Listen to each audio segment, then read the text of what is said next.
अस्सलाम वालेकुम and welcome to my YouTube channel. उम्मीद है सब खैर खैरियत से होंगे और खूब मज़े में होंगे। ये वाली वीडियो मेरी उम्र से रिलेटेड है।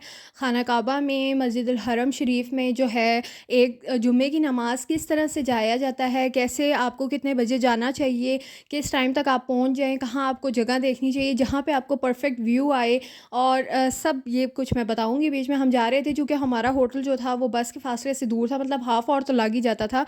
तो इस वजह से हम जल्दी निकले, फ़जर की हमने नमाज़ पढ़ी। उसके बाद हम तकरीबन थोड़ी देर बाद तैयार श्यार हुए और 8:30 पौने 9 तक निकल गए और गए हम वहाँ पर बस के ज़रिए गए। जब अपने होटल से वहाँ पहुँच गए, हरम शरीफ की पार्किंग है, बस की पार्किंग, जिसका नाम अभी मुझे अच्छे से याद नहीं है। यहाँ से ऊपर स्टेयर्स चढ़ के जाएंगे, साइड पे यहाँ पर लिफ्ट्स भी अवेलेबल होती हैं। यहाँ से आप सामने से ऊपर जाएंगे, फिर वहाँ से गेट, सारे गेट नंबर मेंशन होते हैं, वहाँ से गेट से अंदर जाएंगे और फिर वहाँ पे हरम शरीफ शुरू हो जाता है। तो अभी यहाँ पर कंस्ट्रक्शन का काम चल रहा था, लेकिन फिर हम यहाँ से अंदर गए और हम लोगों ने अपना एक ही गेट मुख्तस किया हुआ था कि इस गेट से हम अंदर जाया करेंगे ताकि हमें रास्ता भूले ना और रास्ता याद रहे। और आप देख सकते हैं कि मतलब ये पौने 9 के टाइम पर भी कितनी ज़्यादा रश है, क्योंकि जुमे वाले दिन सब लोग आते हैं यहाँ। इवन वहाँ के जो रहायशी भी हैं सऊदीया के, मक्का के, वो लोग भी वहाँ नमाज़ पढ़ने के लिए आते हैं। तो जगह बिल्कुल भी नहीं रहती, रोड्स तक बाहर भरे होते हैं। इस वजह से हमने कहा कि हम अच्छी जगह पे जगह पकड़ लें ताकि हम अच्छे सुकून से नमाज़ पढ़ लें। इसीलिए हम सुबह सुबह भी चले गए थे। ऑल दो शदीद गर्मी थी, बहुत मुश्किल होता है वेट करना, लेकिन वो कहते हैं ना कि वो वेट जो है वो इंतज़ार बड़ा उसकी मतलब काबिल होता है। आपको सुकून से जब इतने अच्छी जगह पे नमाज़ पढ़ो, दिल को ठंडक पड़ जाती है। खैर हम अब जा रहे थे, रश तो अभी भी थी लेकिन इतनी नहीं थी। लेकिन अब जब हम इंशाल्लाह हरम शरीफ में दाखिल होंगे तो फिर आपको पता चलेगा कि वहाँ पे वो सामने देख सकते हैं आप कितनी ज़्यादा रश लगी हुई है। जुम्मे वाले दिन असल में सुबह से ही लोग उम्रा भी बहुत करते हैं, उम्रा भरना भी प्रेफर करते हैं वहाँ के लोग, चूँकि रिहायशी भी आए होते हैं। इस वजह से रश जो होती है वो शिद्दत की होती है। हमें जगह बहुत मुश्किल से मिली थी, काफ़ी दकम-बील होता है, लोग बहुत जज्बाती हो जाते हैं, यहाँ पर सब्र से काम नहीं लेते। लेकिन ख़ैर फिर भी जो भी हो, ये सब जो है ये डिज़र्व इंसान, इतनी प्यारी जगह पे नमाज़ पढ़ना, मतलब हाँ, हाँ, उसका तो मज़ा ही अलग है ना। ख़ैर फिर हम लोगों ने जगह ढूँढी। यहाँ पे आप देख सकते हैं ऑटो को कितना ज़्यादा हजूम है, कितनी ज़्यादा रश है।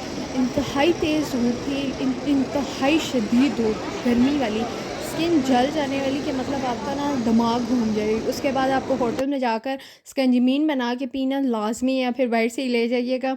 कूलर हमारे पास है, लेकिन यहाँ पे हमें जगह मिली, हम लोग नमाज़ पढ़ने के लिए बैठ गए। जुम्मे की नमाज़ थी, देख सकते हैं आप कितनी ज़्यादा रश है।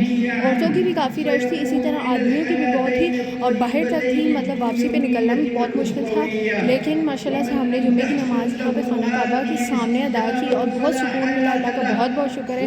अल्लाह पाक हमारे साथ साथ सबको यहाँ पे जुम्मे की क्या हर नमाज बार बार जाने का जो है तौफीक दे, बार बार जाने की तौफीक दे। अल्लाह का बहुत शुक्र है इस चीज़ के लिए, जितना भी बंदा करे काम में। यहाँ पे हमने नमाज़ पढ़ी।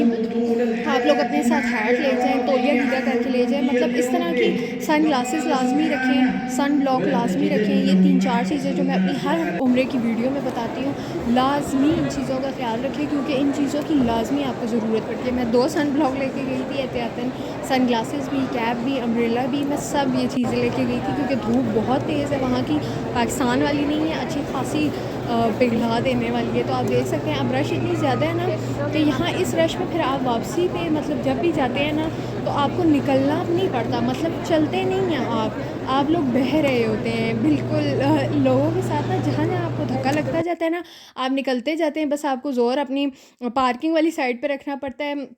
2-3 पार्किंग है, हमारी बस जिस पार्किंग की साइड पे आती थी, जब उसने उतारा था तो उसने हमें रास्ता समझा दिया था। तो फिर हिदाया टॉवर की जो होती है आपकी बस पे, आपकी उसका होटल का जो है वो भी लगा होता है पॉकेट, तो आपको अंदाज़ा हो जाता है कि आपकी बस है। हमारी ऑरेंज वाली बसेस होती थी, हमें याद रहता था। फिर हम वापस सारे पार्किंग तरफ गए सुकून से अपनी नमाज़ पढ़ने के बाद। उसके बाद हम लोग अब वापसी का सफ़र कर रहे हैं। वापसी पे हमारा मतलब अच्छा खासा रास्ता था, लेकिन ये था कि होटल भी अच्छा था, बसेस भी हर 5-10 मिनट बाद आती थी, तो वो हमें इतना इशू नहीं लगता था। ये था कि टाइम बड़ा वेस्ट हो जाता है आपका आने जाने में। ये बहुत अच्छा है कि आपका करीब होटल हो, लेकिन चूँकि हमें पहले आइडिया नहीं था तो वो दूर का मिल गया। तो बट खैर है, इन चीज़ों का कोई वो नहीं होता, मतलब ना इन चीज़ों से कोई फ़र्क पड़ता है। बस ये है कि आप उम्रा करो, आप सुकून से इतनी अच्छी जगह जाओ तो नमाज़ें पढ़ो, और कोई फ़र्क नहीं पड़ता इन चीज़ों से। सामने देख लीजिए पाकिस्तानी रेस्टोरेंट है, बिल्कुल हमारे होटल के सामने एक होटल के अंदर भी था, बट उनके रेट ज़्यादा होते हैं, उनका खाना भी अच्छा नहीं होता, उनके ऑप्शंस भी उनके पास ज़्यादा नहीं होते। फिर हम लॉबी में आ गए, अब यहाँ से लगाएंगे कार्ड और जाके सुकून मारेंगे। खाना हम आते वक्त ही साथ ले आते हैं, जब भी आते होते थे, चाहे आपका मतलब नाश्ता हो, फजर के बाद ले लिया, इसी तरह लंच हो, डिनर हो। देख सकते हैं रूम हम लोगों का ही था, सारा सामान बिखरा हुआ था। वैसे तो हम सेट करके गए थे अपनी तरफ से, लेकिन चलें फिर भी। तो यहाँ पे विंडो भी आराम से आप बाहर रात तक नज़ारा कर सकते हो, बड़ी रौनक होती है, तो सुकून भी बड़ा होता है, अच्छा भी लगता है। वैसे भी साफ़ सुथरा था, तो होटल का ये कोई इशू नहीं था।